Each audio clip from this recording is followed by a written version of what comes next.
analysis in this country very badly wrong.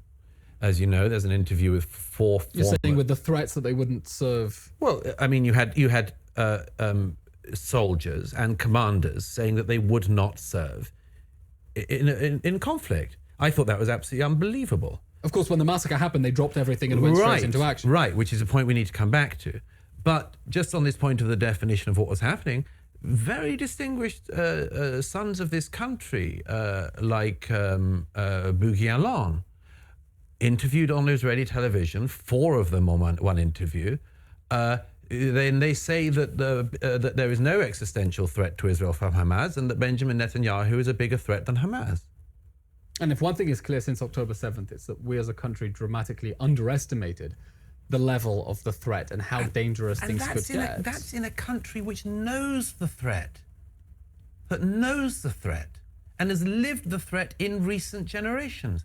So, of course, how much worse is it in countries that haven't known war for generations? And do you think that's part of the reason that we as Israel are clearly struggling to cut through in public opinion in the West? Yes, because... I mean, why in a word, is it so difficult for us to cut through? Because the West believes that peace is the human norm, inheritance, and right. It's a human right to live in peace.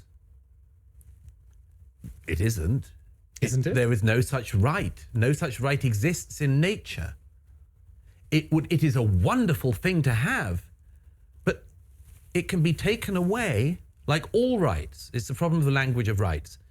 The language of rights is taught as if rights exist like oxygen, and they don't. They only exist if they are fought for and maintained. And they can only be maintained if people who would threaten your rights, including your most basic rights like your right to life, are not allowed to succeed. There is no law of nature that makes peace the norm. It isn't the norm historically. We are deeply blessed to have lived in the past few generations in a world in which it was relatively the norm in Western democracies. Thanks to total victory in 1945. Thanks to total victory in 1945 and then again in 1989, 1990. And seeing off the 2 twin horrors of the 20th century of fascism and communism. But it is not the norm.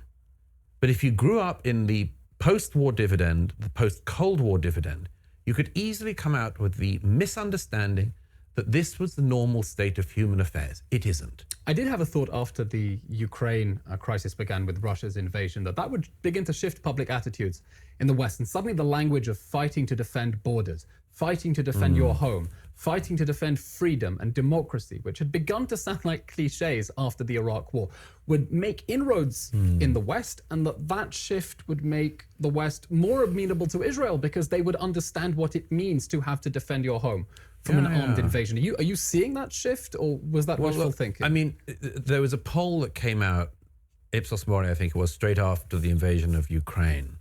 I was in Ukraine last year and covered that conflict a bit. There was a poll that came out of American public opinion shortly after the invasion of Ukraine, asking Americans whether they would stay and fight or flee if their country was invaded like Ukraine was invaded. The figures were not that dissimilar to this. A majority of Republicans said that they would stay and fight. A minority of Democrats said they would. So it came out as about 51% of the American public said they'd fight for America. This? Because to us it just seems so obvious that when you are under attack, you fight to defend your life. Well, you see, the first thing is, if you're an American, you can't foresee this scenario. Who's going to invade you? Canada? I mean, it's a question so far. It's like saying, what will you do if people from the moon come? It's not in their experience. It's not even in their memories. In Europe, it is in people's memories. But of course, one of the lessons that Europe took from the Second World War was just avoid war at all costs. Whereas there is one thing worse than war, and that's losing. And that's certainly a lesson that we've taken to heart in this war as well, where we have the crowds around the world saying ceasefire, and obviously we would like the war to end too, but we need it to end in a way that makes sure Hamas cannot attack us again, because if it ends too early, then you just leave the enemy on its feet, threatening to attack you again and again. Of course. I mean, it's intolerable. One of the things I've said about this country is absolutely intolerable. This country should be in a position where it has to have a Gaza war every second or third year, No, it's as if we've taken it as Lebanon normal and that a there will be Lebanon war rockets. every 15 to 20 years. If you look at what Begin had to do in the 80s, what was Operation Free Galilee? An attempt to stop the militia from Lebanon firing missiles into people in the Galilee. It's exactly the same as 2006, exactly the same as now. So I think it's a totally unacceptable situation for any country to be in, to be having to have round after round of unwinnable wars. But just very quickly, if I can return to this point about the who would fight. You never really know until you get there. But you can lay the groundwork. The termites have gone very far, very fast in the West. What do you mean, termites? If you're a young American or British person and somebody comes along from a polling company and says, would you stay and fight for this country? Bear in mind, first of all, that this generation of young Americans have been taught that their country is institutionally racist, that it was founded by slaver racists, that it was founded in white supremacy, that all of it is rotten, that the founding documents are all rotten, that everything in American history is just suffused with racism and it's terrible. And then, by the way, would you mind giving up your life for this? That's not a good offer. Why would you? If the thing you're being asked to fight for is something you've been told all your life was rotten, why would you die for it? You only die for something if you care for it, if you love it, if you want to keep it going. The termites in the West are the people who have eaten away at the roots of the West. They've done it in Britain as well. They've tried to tell this generation of young Britons that they are from a country which, count them, did slavery, did colonialism, did white supremacy, did not enough minority stuff. I mean, are these charges false? Colonialism? I mean, well, it's all based on falsehoods. Well, everyone in the world enslaved people, and by the way, the only people who still do are people in the Muslim world. But anyway. You know what Douglas Murray talking about, that rights are written down. Rights are what people say is that what they want. But just because you want something doesn't mean you're going to get it. Just because it's written down on a piece of paper or on parchment, or because, you cry out and say, we have a right to peace. We have a right to land. We have a right to a house. We have the right to speech. Just because you claim these rights doesn't mean you're going to get them. You've got to fight for them. And then once you fight for them, you've got to make sure that you hold on to them by continuing to claim that those rights are yours and they're for every living human person, every human being. But in some areas of the world, that's not true, because the people that are opposing those rights are in the majority, and then obviously subjugating those people that want those rights, and those are those warring factions that you see happening all around the world. But what we need to understand is that just because, you want to say that peace is a right. Well, how do you have peace? Peace comes through strength. At some point in time, you would have had to fight so that you could secure peace. That's basically what Douglas is talking about. And for these polls that he's saying in terms of whether or not the younger generation or young people, as Douglas so eloquently put down there, is that if you've been taught from the very beginning, and that rot, and I love the analogy that Douglas used, the termites that are coming from the progressives, from the leftists, socialists, Marxists trying to reinvent socialism, reinvent communism, reinvent Marxism, as if it's something to, glorify, and that just wasn't done right in the past. But we can do a 21st century version of socialism, and that'll be great. A 21st century version of Marxism or communism. Oh, we're not going to kill 100 million people over 100. No, we won't do that. It'll be less killing, not as much, but it'll be a much better communism than what, you've read in the books or what actually happened.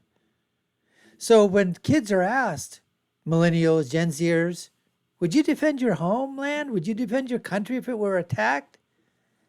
And the educational system has produced such rot in their brains, such propaganda in terms of labeling this country, the United States of America, or a European country like Douglas was saying, even in Britain, as being misogynistic, homophobic, Islamophobic, colonialism, imperialism, racism, slavery.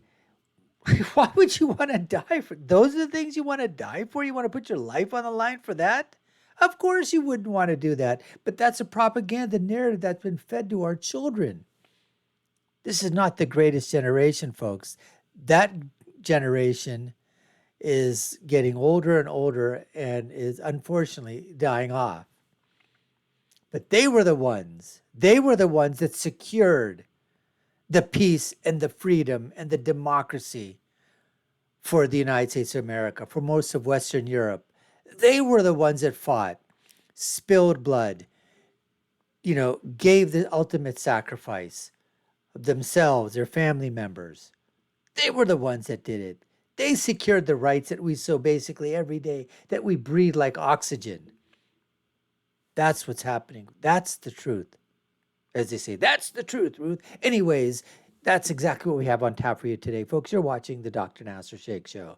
I'm your host, Dr. Nasir. If you've done so already, subscribe to the channel. You all know what to do. Let's get back to more of Douglas Murray being interviewed on Israelis Say the Nation by Elon Levy. We're going to do that right now. Time immemorial. The oddest thing was when the British government voted to abolish slavery. And not just to abolish it, but when King George III signed the Anti-Slavery Act into law in 1807, insisted that the Royal Navy get the Navy out across the oceans, not just to stop slaving within the British Empire, but around the world. Until 1880, Brazil was still slaving. It was stopped from doing so in part because young British men risked and gave their lives to stop the Brazilians taking slaves from Africa. So, there are several ways you can see the history of a society. I could, if I wanted to, by the way, and anyone could if they were a malevolent actor, look at any country in the world through this same lens, and I could rip them apart in the same way if I was so malevolently inclined to do so. If I wanted to look at Turkey and to destroy and denigrate and demoralize the Turkish population, I could explain to them that they are the inheritors of an empire, a colonial power indeed, and a very brutal colonial power. My goodness, the Ottoman Empire makes the British Empire look entirely pacifist. The Ottoman Empire kept slaving much longer than everyone else.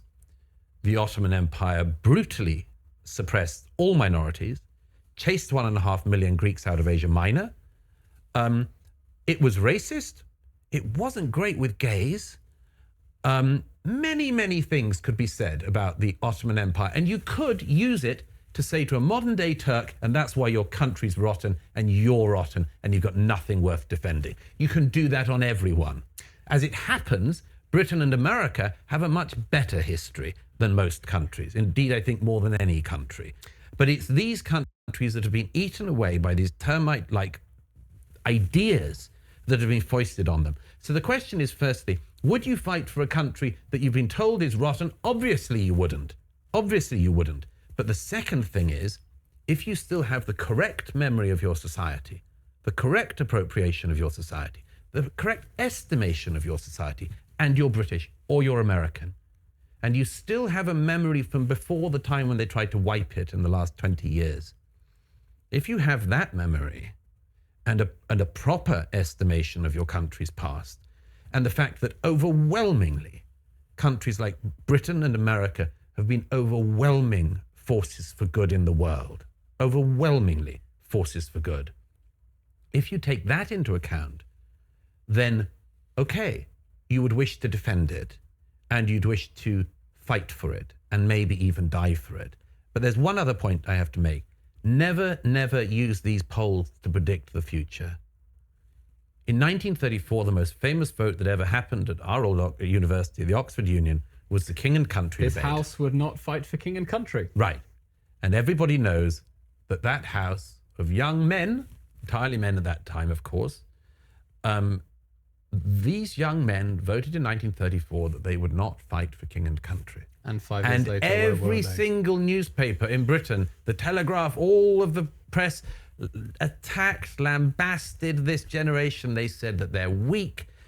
Look, there was a good reason that those young men voted that way that night. They were still traumatized They were by still the Great War. traumatized from the Great War. Many of them had lost their fathers and elder brothers and much more. Europe did not want to go back to war. Britain did not want to go back to war. When Churchill spoke in the spring of 1940, he knew he was speaking to a nation that needed to be pushed into the point of courage he knew it was capable of. But the point is that those young men who voted that night at the Oxford Union, they would not fight for king and country, 6 years later signed up, and they fought for king and country, and they were the greatest generation. Well, that conversation... You know, just like Douglas Murray was saying, don't use these polls to predict the future. And as he said, when those young men said back in the late 30s, the late 1930s, said that they would not fight for king and country, and they were absolutely lambasted, as Douglas says, in all the major newspapers and all the major newsprint as being weak or cowardly or whatever. But when the time arose and the nation was attacked, they became part of the greatest generation. And so I have no doubt, folks, that it is something that in America, yes, who's going to attack us? Mexico? We are being invaded. All right. We're being invaded from our southern border of people coming across, but it's an invasion of people. It isn't an invasion of death or destruction. In a way, you could say it's an invasion of destruction because it is affecting the lives and livelihood of Americans. So there's no doubt about that. There's no doubt about that. Or that we're going to be attacked, by our Canadian brethren up north.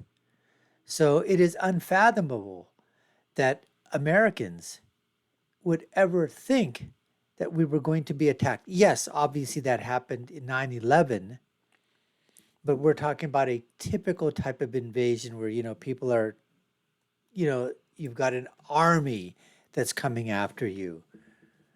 And that just, no American is going to think, just like when the Japanese attacked in Pearl Harbor in 1941, that was something at that point that you couldn't believe that would ever happen. But it did. And that's so far, we're talking decades ago. Decades. So when they ask these kids today, are you going to fight? Because of the way that they've been taught to hate this country, they hate what it stands for, that there was nothing redeemable about the United States of America, about Western Europe, about Britain, that there's nothing good at all.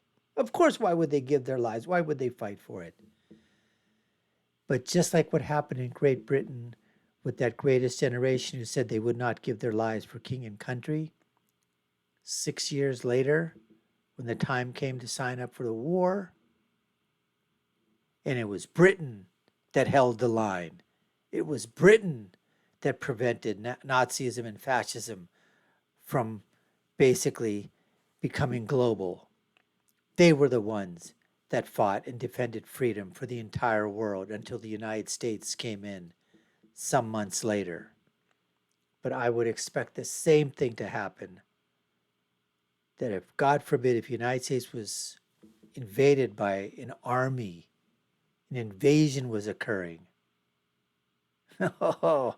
we sure would take up arms and defend ourselves to the death, because that's the way that you would allow freedom to flourish, because you have to fight for freedom. You have to fight for your rights. You have to fight to gain peace again.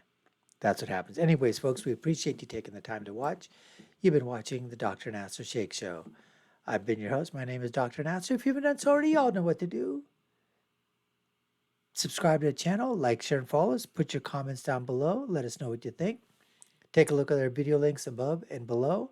My final thought is always, when you're right, you're right. And when you're left, you're wrong. Until next time, folks, take care and stay safe.